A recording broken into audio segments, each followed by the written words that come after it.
अभिषेक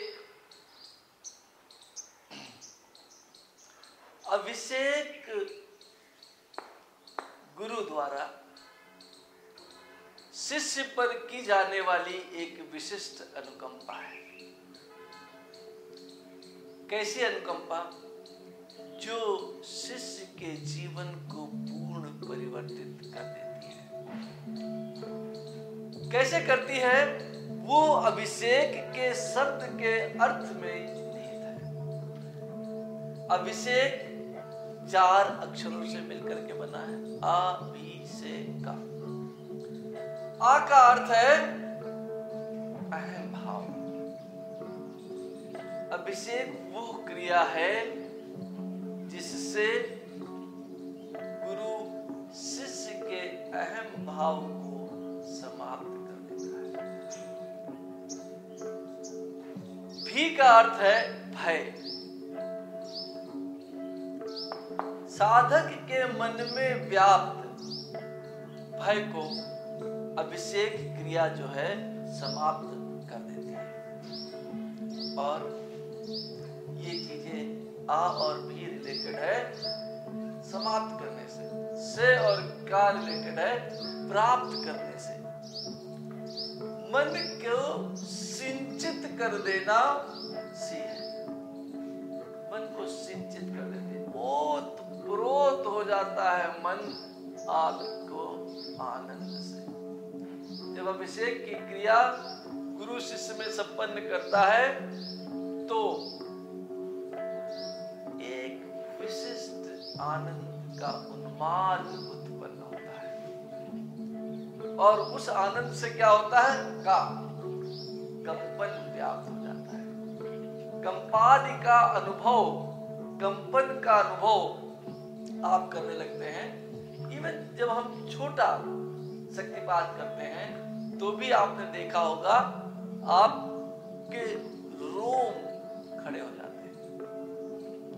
आप में स्वतः कंपन जागृत हो जाने लगता है।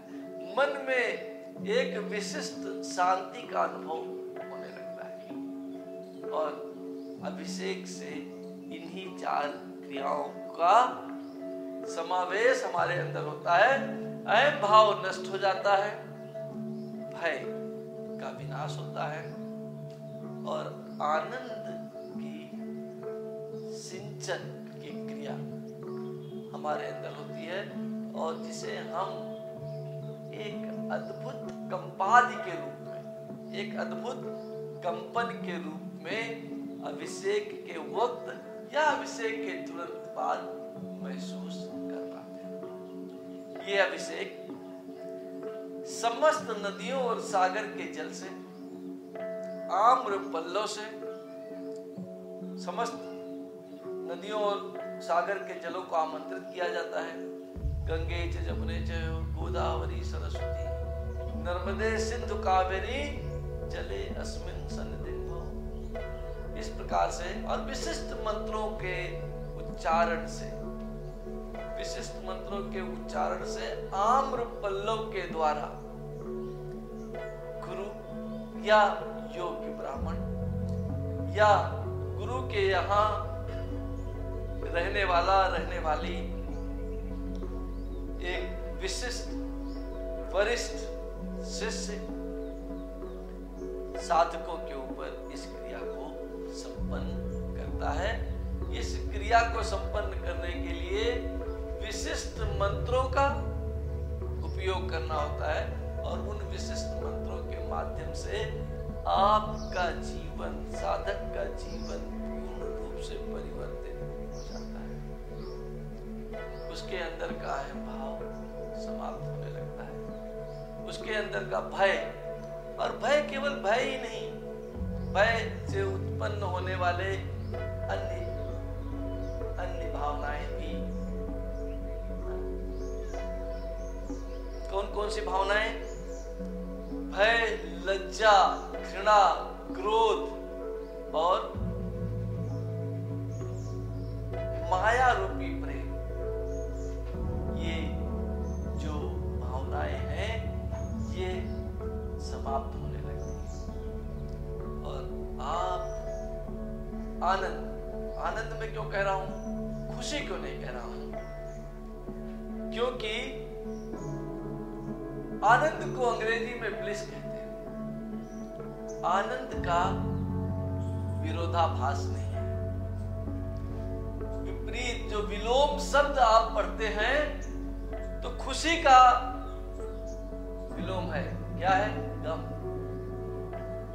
आनंद का कोई विलोम नहीं है। कह सकते हैं आप जबरदस्ती कहने के लिए कि आनंद का विलोम है गम, पर आनंद का विरोध नहीं है।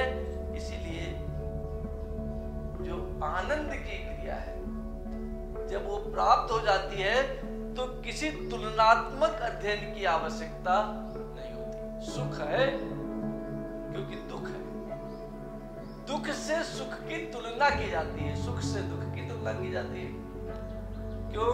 क्योंकि वो एक ही रेखा है, इधर सुख है इधर दुख है, पर आनंद केंद्र बिंदु में रहता है।